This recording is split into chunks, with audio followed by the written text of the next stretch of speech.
Hello, hello, hello. What's going on, Jesse? Sound check, mic check, video check. Let me know you can hear me. How is everybody doing? It's a little bit of a delay on Facebook, so we will wait. Hello, hello, hello. Okay, now it's live. Hi. All right, yes, you can see and hear me. Okay, so we will let Facebook tell everyone that this is going on for the stream, and we'll go ahead and get started in a minute. If you're new or catching the replay, let me know you're new to the group. Say hello. Let me know where you're watching from. If you're catching on the replay, #replay. For those of you just joining, I'm Dr. Melva, your host, board certified radiation oncology physician, serial entrepreneur, and investor. And I help top income earners and healthcare professionals diversify their wealth portfolio by creating different income streams, creating this system so that you can turn that job into a hobby and turn in those golden handcuffs for true wealth. So I am excited that you're here with me tonight. It is September 2nd, 2021 at the time of this recording. And I just want to say thoughts and prayers go out to any and everyone that were affected by the recent Hurricane Ida. It was a lot of devastation. If there's anything we can do, reach out and let us know how we can support you. It's just a hard time in our country right now, right? So you have things going on in Afghanistan.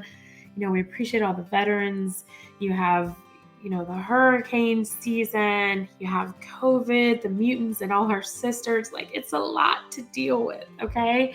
And even without that much going on, tonight's topic, which is getting unstuck in your business, could probably apply at any time. Hey, Dr. Charlotte, thanks for joining. Oh, you have your name on StreamYard, so I know who you are. Thanks so much for joining. So did you get any of that rain in your area where you are, or were you guys okay with the storm?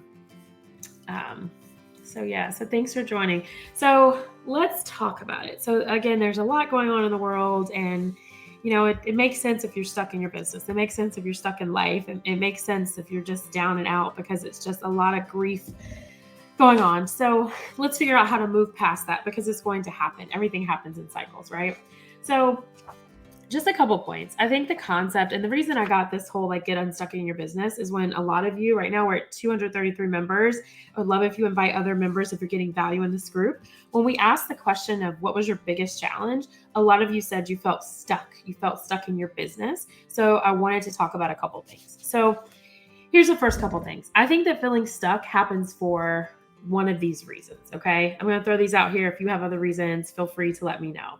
A change in your business that you're preparing for. So let's say you're coaching, you have a new type of client, or you're offering a new service in your business, or maybe you just have a different challenge in your business. Like, for example, one of our rentals today, which we don't have occupied, it's kind of my passion project beside my job. I've talked about it before. There are 2 pit bulls next door. I found myself stuck because my landscaper, who had to cut the grass because it got over whatever the 10, 12 inches is where the city or town, it's the town, is calling me as a business owner to cut it. But he gone last week and the pit bull got loose. And so he came back. Last week I had to talk to the sheriff. I felt stuck because the pit bulls have more rights than business owners.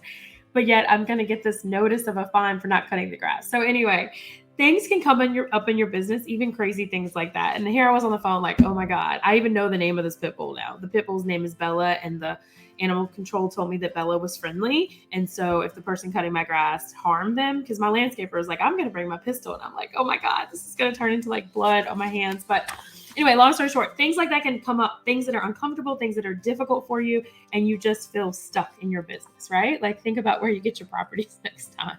And side note on this one, I could have bought the house right beside it. So I wouldn't have had to worry about the pit bulls, because I could have had a rental and restricted the type of dogs. But anyway, that didn't happen. So moving on. So changing your business, personal life challenges affecting your productivity. Maybe in this phase of your life or season, you're not as productive as you used to be.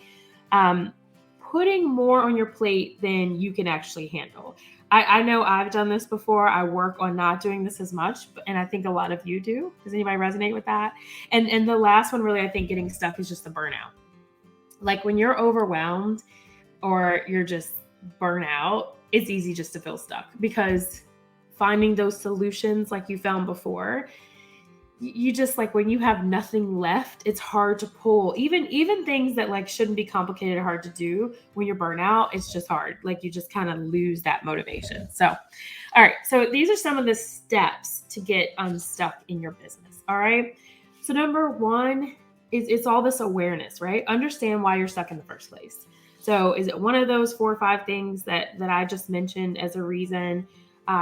Go through the motions of it, like do the work to figure out, like write down and figure out, what are you holding on to and what could it possibly be that's keeping you stuck? So is it one of those things? So Dr. Charlotte said, that is me, but I'm learning how to outsource. Yay, Dr. Charlotte, outsource student, right? Change is tough. Yes. Learning how to outsource, right? So are you you mean that's you like the burnout, overwhelm? It's a little bit of a delay. Yeah. So when you outsource, you take some of that off of your plate. So when you're going through change, you're not doing it alone, and I keep reminding myself in one of my business coaches always says, like when you're going from multiple 6 to 7 figures, or those of you who are in 7 figures to 8 figures, it's always the people, it's always getting help. Like you're not going to do it alone. You're just not, because you don't get stuck when someone's helping you. Yeah. Oh, you put a lot on your plate. Yeah. I feel like that's kind of, you're vetting help. Well, very good. That means you're aware that you need help, right? Notice I don't think any of us like stop doing what we're doing, but it's a difference of, can you get it done, achieve your goals, but can you do it in a way that doesn't drown you when you're doing it, right? So that's awesome to hear. Yeah, definitely outsource. I'm a big proponent of that. So the action step on this one is understanding why you're stuck in the first place. Figure out what your anchor is, like what's holding you onto there, and then list out all of the possible solutions to get out of whatever's getting you stuck, even if it seems crazy. Like list it out. Okay. Number 2 is really get to know what your priorities are. And I always say go back to priorities, because I think losing focus is really easy to do, especially if you're in the middle of, offering a new service, if you're in the middle of a marketing campaign in your business, if you're just now working or focusing on your lead generation to get more clients, it's easy to like lose the basics. And I think a lot of business owners forget the basics of, what's most important. To have a business, you have to have an offer, you have to be pitching, you have to have sales, right? Like that's important. But if you find yourself stuck where you haven't done any presentations, you haven't pitched yourself at all, no one knows that you offer these services, then you're not going to make any money, right? And your business isn't going to be around next year, maybe even in a couple months from now. So focus on what your priorities are. And then just take it one step at a time. It's like the statement, how do you eat an elephant? One step at a time. If you're, my kids would be like, I'm not eating an elephant, Mom, but you get the analogy, right? So untangle things one at a time, and then commit to finishing that one kind of area that is just really taking a lot of your time and it's not your priority. Complete it before you move on to the next step. Okay. And with that, number 3, thank you for that. Number 3, let me know where you're joining. Appreciate the love. I don't know if I can see all the comments here. Jessica, let me know if I missed any comments. Number 3 is declutter. Declutter, okay? So one thing you'll hear me just talk about all the time is like, well, you may not hear me talk about it all the time, but I'm doing it. I have these declutter days. My husband thinks I take it to the extreme though, because at one point he would take things I got rid of and put it in storage, because he's like, you're just going to buy it again. That sounds really bad, but I'm being honest with you here. I don't know if anybody can relate to that. Hello. Who's the Facebook user? You have to give me permission to see so I can see the name. Let me see. Hey, Dr. Adon, how are you doing? Thanks for joining. Yeah, so decluttering is all about and it can be something decluttering. Everybody takes it to different streams, but it can be something as much as clearing off your desktop. I'm looking at my background, am I decluttered? I had to replace my Peloton bike for my Peloton riders. The bike kept sliding down on the sleeve. So that's a sleeve and the new thing for it that's up there. So anyway, if it keeps dropping on you, your seat settings, you can just get another one if you have the warranty. But anyway, so clearly I didn't declutter my background. But you want to do things. It could be small as screenshots on your desktop, your files on your computer, the obvious things like your closets, your Google Drive, is it organized? For example, when you're submitting business, so we're doing an SBA loan right now for the second Coldstone franchise location we own.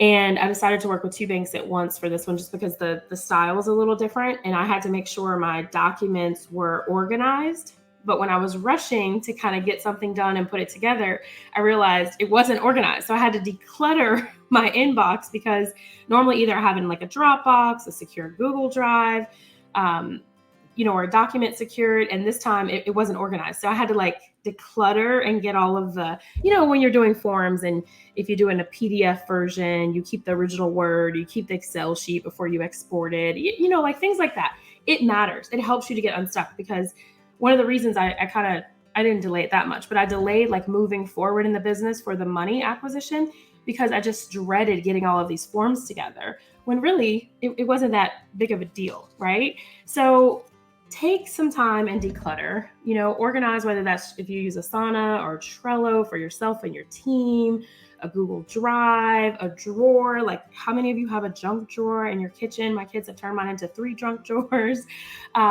Garages.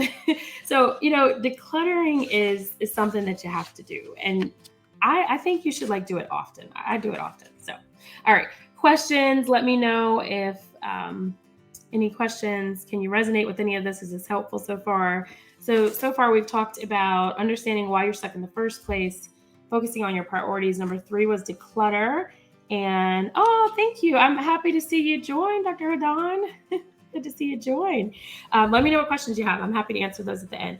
All right. So action state for this is that whether it's virtual, online, in person, make a schedule for declutter. Like, maybe if you're not someone who's very good at decluttering and organizing, just schedule it out. Okay. So number 4 is, and this sounds really simple, but I'm going to go ahead and say it, is make time for your business. You have to make it a habit to book your calendar for tasks and activities that are related to your business growing. Sometimes you're stuck because you look up and you're doing everything that you just feel really good at doing. Oh, hey, Dawn. Thank you. Dawn says, great advice. Thanks for joining. Dawn just had a huge announcement on her social media today. She closed on a house. So we love it. So everybody congratulate Dawn in the comments. She had a good Thursday. Good Thursday. She sold a house. So we're proud of you, Dawn. So make time for your business. Okay. And the reason I say this is that you end up getting comfortable, right? Like for me, for example, my safe space in my business, like for, social media, whatever, is Facebook, because I've been on Facebook for a very long time. And I think I was on Facebook in the digital marketing world before like a lot of other people were, but now I'm shifting to get to know like Instagram and LinkedIn a little bit more. Like, that's where I need to be, but it's just comfortable for me to come back to Facebook because it's what I know. So putting it on your calendar. So for me, for example, lead generation, it would be making 2 to 3, if I want to be reasonable, connections with a new network on a different platform and scheduling that out. I work full time and then have 3 kids and other businesses. So I need to schedule, let's say like 5 to 6 or something, or maybe 6:30 to 7, 30 minutes, whatever it is, but just being intentional about making that time to grow my business, to do things that are going to lead to business growth. So yes, everyone says congratulations to Dawn in the comments. Thank you for the love. Awesome, awesome, awesome. So make time for your business. And then number 5 is like, just keep it moving. Okay. Like, keep moving forward. I was talking to a friend today who is going through a really, really, really rough patch in her life. She's in that kind of space where a lot of us are in the sandwich generation. Her mother is in a long-term care facility. Her father had surgery. She just had surgery. Her sister just had surgery. Her brother's rotating in on the care, and just listening to her and everything she's going through. And sometimes when you're in your worst spot of your life, that's when you have the clearest advice. And she was talking to me, and she talked about an aunt who had similar difficulties, lost a child at a very young age, dealt with a lot of grief. And, she said the same thing. Like, when you have nothing left, when you feel stuck, you just keep going. And she was like, it was that simple. Like, it's not easy. It doesn't always feel good, but you can absolutely just keep moving forward. And one of my mentors, when I got into radiation oncology, he was a double board certified medical oncologist. Well, he is a double board certified medical oncologist and radiation oncologist, super smart guy, Dr. Charles Thomas. When I started working with him as a medical student, he would always just tell me onward. Every time I talked to him, he signed it onward. And then at one point I started signing everything onward. And it's just, it's a vibe. Like, it's a whole vibe, just moving forward, moving onward, despite, right? A lot of us have been through obstacles.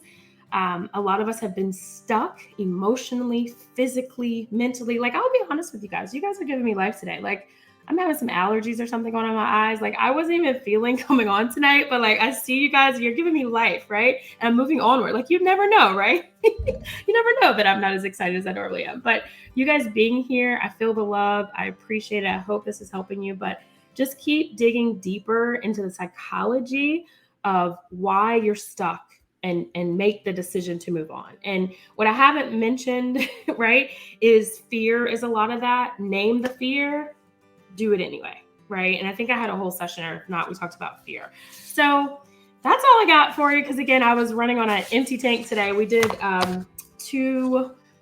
so we do 3. I think we've done 3. We go to school next week in Virginia we start September 7th with the kids. So I'll have 2 kids in middle school and then my son's in elementary school. And so it was all the drop off open house, but with COVID, you can't go in. So like they had the food trucks outside, which was super cute for the 6th graders. So that was our night tonight. So I was like, oh, we're going to get home in time. We'll have enough energy to deliver. So yes, Dr. Charlotte says onward. Dawn says onward. Awesome, awesome, awesome. So yes, you said, Dr. Hodon said, yes, we have to keep despite everything trying to deter you from your goals. Absolutely. And I would take that one step further. The word goals, I've always focused on the word goals. And I was listening to a talk, I can't remember where it was, but they talked about the difference between desires and goals. And I love that energy, like taking that inspired action with something you really desire, and taking that to the next level of, I really desire this end result or this goal versus like a goal. I don't know if that helps, but that really helped me. So, all right. And you said so true. All right. Well, questions. I'm here if you guys have any specific questions around anything about getting stuck in your business. Is anybody stuck on anything in particular right now? For those of you who missed out, last week we had the masterclass is still available to view. We did 4 sessions. You delivered well, Dr. Melvapinn-Bingham. I like the desires. Yes. Awesome. Awesome. Well, I appreciate that. It's good to see you on. So let me know. Any other feedback, questions? I'm happy to do some coaching. You guys have me on here. I can see and hear you. Let me know any other feedback, takeaways. I know it's a little bit of a delay. So, all right, Jesse, let me know. Are there any questions? I'm happy to answer any questions. And then let me know what topics you like me to cover. I'm more than happy to cover topics. Today, we had a new podcast released. I believe it's Weathering the Financial Storm. That'd be a really good one to do. Although that one might have been from a live on here if you already saw it. But listening to audio should be cool anyway. So, all right. Any other questions? We'll wait. All right. All right. Well, thank you. Thank you so much for joining me. I hope that you're encouraged to move onward. I love each and every one of you. Again, if you're getting value, we would love to have you invite other people in the group and then let us know what it is you want me to touch on and what other guests you'd like to see. All right. Thanks everybody for joining. Have a good night. Bye.